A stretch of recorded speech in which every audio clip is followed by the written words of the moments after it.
கரும்புக்கான ஊக்கத்தொகை டன் ஒன்றுக்கு 349 ரூபாயாக உயர்த்தி வழங்கப்படும் என்று வேளாண் நிதிநிலை அறிக்கையில் அறிவிக்கப்பட்டுள்ளது. சட்டப்பேரவையில் 2025-2026 நிதியாண்டிற்கான வேளாண் நிதிநிலை அறிக்கையை தாக்கல் செய்த அமைச்சர் எம்.ஆர்.கே. பன்னீர்செல்வம், சர்க்கரை ஆலைகளுக்கு 2024-2025 அறுவை பருவத்திற்கு கரும்பு வழங்கிய உழவர்களுக்கு சிறப்பு ஊக்கத்தொகை வழங்கப்படும் என்று கூறினார். இதனால் விவசாயிகளுக்கு ஒரு டன் கரும்பிற்கு 3500 ரூபாய் கிடைக்கும் என்றும் அமைச்சர் எம்.ஆர்.கே. பன்னீர்செல்வம் தெரிவித்தார். 2024-25 அறுவை பருவத்திற்கு சர்க்கரை ஆலைகளுக்கு பதிவு செய்து கரும்பு வழங்கிய தகுதியுள்ள உழவர்களுக்கு ஒன்றிய அரசால் அறிவிக்கப்பட்டுள்ள நியாயமான மற்றும் ஆதாய விலைக்கு மேல் முன் எப்போதுமில்லாத அளவில் டன் ஒன்றுக்கு 349 ரூபாய் சிறப்பு ஊக்கத்தொகையாக உயர்த்தி வழங்கப்படும். இதனால் கரும்புக்கு டன் ஒன்றுக்கு 3500 ரூபாய் வழங்கப்பட்டு சுமார் 1,30,000 கரும்பு உழவர்கள் பயன்பெறுவார். இதற்கென ரூபாய் 297 கோடி ஒதுக்கீடு செய்யப்படும். இந்நிலையில் 8 கோடி ரூபாய் செலவில் 50 உழவு சந்தைகளின் அடிப்படை கட்டமைப்புகள் மேம்படுத்தப்படும் என்றும் அமைச்சர் கூறினார். மேலும் உழவு சந்தையில் விற்கப்படும் பொருட்களை வீடுகளுக்கே சென்று விநியோகிக்கும் வகையில் உள்ளூர் இணைய வர்த்தக தளங்களுடன் 20 உழவு சந்தைகள் இணைக்கப்படும் என்றும் நிதிநிலை அறிக்கையில் குறிப்பிடப்பட்டுள்ளது. 2025-2026 நிதியாண்டில் 17,000 கோடி ரூபாய் அளவிற்கு கூட்டுறவு பயிர்க்கடன் வழங்கப்படும் என்றும் கால்நடை வளர்ப்பு, மீன் வளர்ப்பு உள்ளிட்ட வேளாண் சார்ந்த நடவடிக்கைகளுக்கான உழவர்களின் குறுகிய கால கடன் தேவைகளுக்கு 3,000 கோடி ரூபாய் அளவிற்கு மூலதன கடன் வழங்கப்படும் என்றும் அவர் தெரிவித்தார். இதேபோன்று 480 கோடி ரூபாய் மதிப்பில் தஞ்சை, திருவாரூர், நாகப்பட்டினம், மயிலாடுதுறை, கடலூர் உள்ளிட்ட டெல்டா மாவட்டங்களில் 22 நவீன நெல் சேமிப்பு வளாகங்களும், காஞ்சிபுரம், திருவண்ணாமலை, விழுப்புரம், செங்கல்பட்டு ஆகிய மாவட்டங்களில் 6 நவீன நெல் சேமிப்பு வளாகங்களும் அமைக்கப்படும் என்றும் அமைச்சர் எம்.ஆர்.கே. பன்னீர்செல்வம் கூறினார். 120 கோடி ரூபாய் மதிப்பில் 6,179 கிலோமீட்டர் நீளம் கொண்ட ஆறுகள், கால்வாய்கள், வாய்க்கால்களில் 1,071 தூர்வாரும் பணிகள் மேற்கொள்ளப்படும் என்றும் தெரிவித்தார். 360 ஊரக ஏழை மகளிருக்கு 50 விழுக்காடு மானியத்துடன் நாட்டுக்கோழி பண்ணை அமைக்க 6 கோடி ரூபாய் நிதி ஒதுக்கீடு செய்யப்படும் என்றும் அமைச்சர் குறிப்பிட்டார். இதேபோன்று தமிழ்நாடு அரசின் 4% வட்டி மானியத்துடன் 5,000 சிறிய அளவிலான பால் பண்ணைகள் அமைக்க நிதி உதவி செய்யப்படும் என்றும் அறிவிக்கப்பட்டுள்ளது. இந்நிலையில் 2025-2026 ஆண்டில் 35 லட்சம் ஏக்கர் பரப்பிலான பயிர்களை காப்பீடு செய்யும் வகையில் 841 கோடி ரூபாய் நிதி ஒதுக்கீடு செய்யப்படும் என்றும் அமைச்சர் தெரிவித்தார். மேலும் 100 முன்னோடி உழவர்களை ஜப்பான், சீனா, வியட்நாம் ஆகிய நாடுகளுக்கு சுற்றுலா அழைத்து செல்ல 2 கோடி ரூபாய் நிதி ஒதுக்கப்படும் என்றும் எம்.ஆர்.கே. பன்னீர்செல்வம் தெரிவித்தார். உழவர்களுக்கு விதை, உரங்கள் விற்பனை செய்ய 1000 இடங்களில் முதலமைச்சர் உழவர் நல சேவை மையங்கள் அமைக்கப்படும் என்றும் வேளாண் நிதிநிலை அறிக்கையில் தெரிவிக்கப்பட்டுள்ளது. வேளாண் துறைக்கு ஒட்டுமொத்தமாக 45,600 கோடி ரூபாய் நிதி ஒதுக்கீடு செய்யப்பட்டுள்ளது. 2025-2026 ஆண்டிற்கான நிதிநிலை அறிக்கையை சட்டப்பேரவையில் வேளாண் துறை அமைச்சர் எம்.ஆர்.கே. பன்னீர்செல்வம் தாக்கல் செய்தார். அப்போது பேசிய அவர், வேளாண் பட்டதாரிகள் மற்றும் உழவர்களுக்கு உதவிடும் வகையில் 1000 இடங்களில் முதலமைச்சரின் உழவர் நல சேவை மையங்கள் அமைக்கப்படும் என்றும் அறிவித்தார்.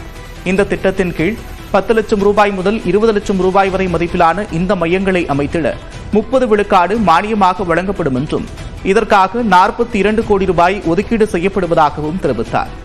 இந்த மையங்களில் உழவர்களுக்கு தேவையான விதை, உரங்கள் உள்ளிட்ட இடுபொருட்கள் வழங்கப்படும் என்றும் அமைச்சர் கூறினார். டெல்டா அல்லாத மாவட்டங்களில் பயிர் சாகுபடி பரப்பினை அதிகரித்து உணவு தானிய உற்பத்தியினை உயர்த்திட 102 கோடி ரூபாய் மதிப்பீட்டில் சிறப்பு தொகுப்பு திட்டம் செயல்படுத்தப்படும் என்றும் அமைச்சர் தெரிவித்தார். 3 லட்சம் ஏக்கர் பரப்பளவில் கோடை உழவு செய்திட ஹெக்டருக்கு 2,000 ரூபாய் வீதம் மானியம் வழங்கப்படும் என்றும் இதற்காக 24 கோடி ரூபாய் நிதி ஒதுக்கீடு செய்யப்படுவதாகவும் தெரிவித்தார். மேலும் மலைவாழ் உழவர்கள் மேம்பாட்டிற்காக சிறப்பு திட்டம் செயல்படுத்தப்படும் என்றும் அமைச்சர் தெரிவித்தார்.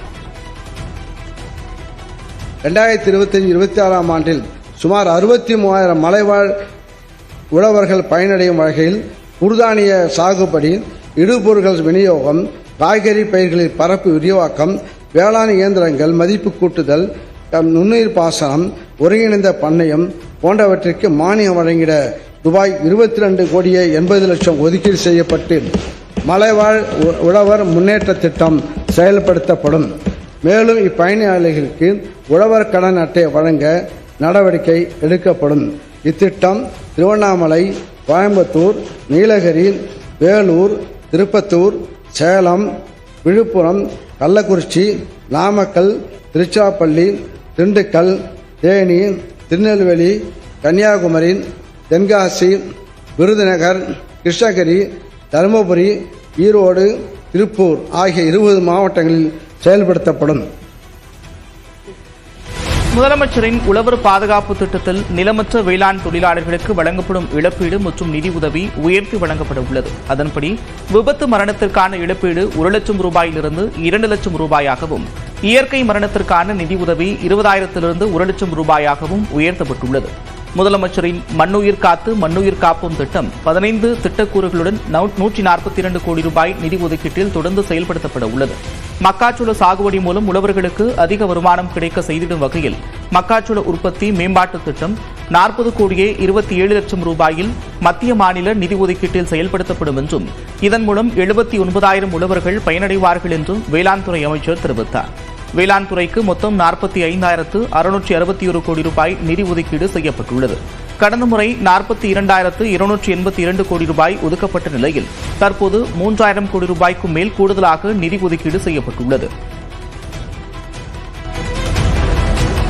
இந்நிலையில் உழவர்களின் வாழ்வு மேம்படும் வகையில் பல்வேறு முத்தான திட்டங்கள் வேளாண் நிதிநிலை அறிக்கையில் இடம்பெற்றிருப்பதாக முதலமைச்சர் மு க ஸ்டாலின் தெரிவித்துள்ளார்.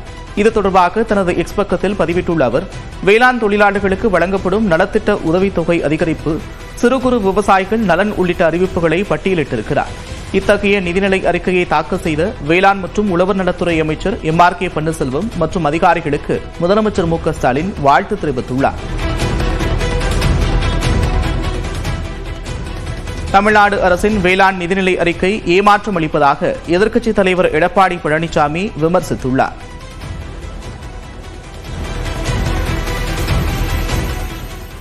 விவசாயத்திற்கு தனி பட்ஜெட் என்று கூறி ஏதோ தனி பட்ஜெட் போட்டால் விவசாயிகள் வளர்ந்து செழித்து வளமாக வாழ்வாள் என்று விவசாயிகள் கனவு கண்டார்கள். அது ஒரு போலி தோற்றம் என்பது இப்பொழுது நிரூபணமாகியிருக்கின்றது. இந்த 1.25 மணி நேரம் வேளாண் பட்ஜெட்டில் வாசித்தல விவசாயிகளுக்கு நன்மை என்று பார்க்கின்ற பொழுது எதுவுமே கிடைக்கப்பெறாது, ஏமாற்றம் தான் அளிக்கிறது. மத்திய அரசின் 70% திட்டங்கள் தமிழ்நாடு அரசின் வேளாண் நிதிநிலை அறிக்கையில் இடம்பெற்றிருப்பதாக பாஜக சட்டமன்ற உறுப்பினர் வானதி ஸ்ரீனிவாசன் விமர்சித்திருக்கிறார். மத்திய அரசினுடைய திட்டங்களைத்தான் கிட்டத்தட்ட 70%க்கும் மேலாக தமிழக அரசினுடைய வேளாண் பட்ஜெட்டிலே பார்க்க முடிகிறது. அகநானூறு புறநானூறு பாடல்களை ரசிப்பதில் இருக்கின்ற ஆனந்தம் வேளாண் விவசாயிகளுக்கு இந்த பட்ஜெட்டில் மூலமாக கிடைக்கவில்லை என்பது எங்களுக்கு வருத்தம். பாசன திட்டங்கள் குறித்து வேளாண் நிதிநிலை அறிக்கையில் எந்த அறிவிப்பும் இடம்பெறவில்லை என்று பாமக சட்டமன்ற குழு தலைவர் ஜே.கே. மணி தெரிவித்திருக்கிறார். சட்டப்பேரவை வளாகத்தில் செய்தியாளர்களிடம் பேசிய அவர், பல கோணங்களில் வேளாண் பட்ஜெட் உருவாக்கப்பட்டிருப்பதாக கூறினார். வேளாண்மை முக்கியத்துவம்னு சொன்னா வேளாண்மைக்கு அடித்தளமா இருக்கு, விவசாயத்துக்கு அடித்தளமா இருக்கிறது பாசனம் தான். பாசன திட்டங்களை பற்றி அதிகமாக சொல்லவும் இல்லை. அங்க பொது நிதிநிலை அறிக்கை, இந்த நிதிநிலை அறிக்கை பாசன திட்டங்களுக்கு நிதி ஒதுக்கீடு அதிகமா இல்லை. விவசாயி வாழணும்னு சொன்னா இன்னைக்கு வாங்கி இருக்கிற பயிர்க்கடன் எல்லாம் தள்ளுபடி பண்ணணும். அப்ப விவசாயிகள் வாழ வைக்க முடியும். இதனிடையே பாஜக மாநில தலைவர் அண்ணாமலை வேளாண் பட்ஜெட் வெறும் காகித குவியிலே தவிர வேறொன்றும் இல்லை என்று விமர்சித்துள்ளார். தனது எக்ஸ் பக்கத்தில் நெல்லுக்கு 2,500 ரூபாய், கரும்புக்கு 4,000 ரூபாய் குறைந்தபட்ச ஆதார விலை என்ற வாக்குறுதி எல்லாம் வெறும் பேச்சளவில் போய்விட்டதாக பதிவிட்டிருக்கிறார். பயிர்க்கடன்கள் முழுமையாக தள்ளுபடி செய்யப்படவில்லை என்றும் அண்ணாமலை பதிவிட்டுள்ளார்.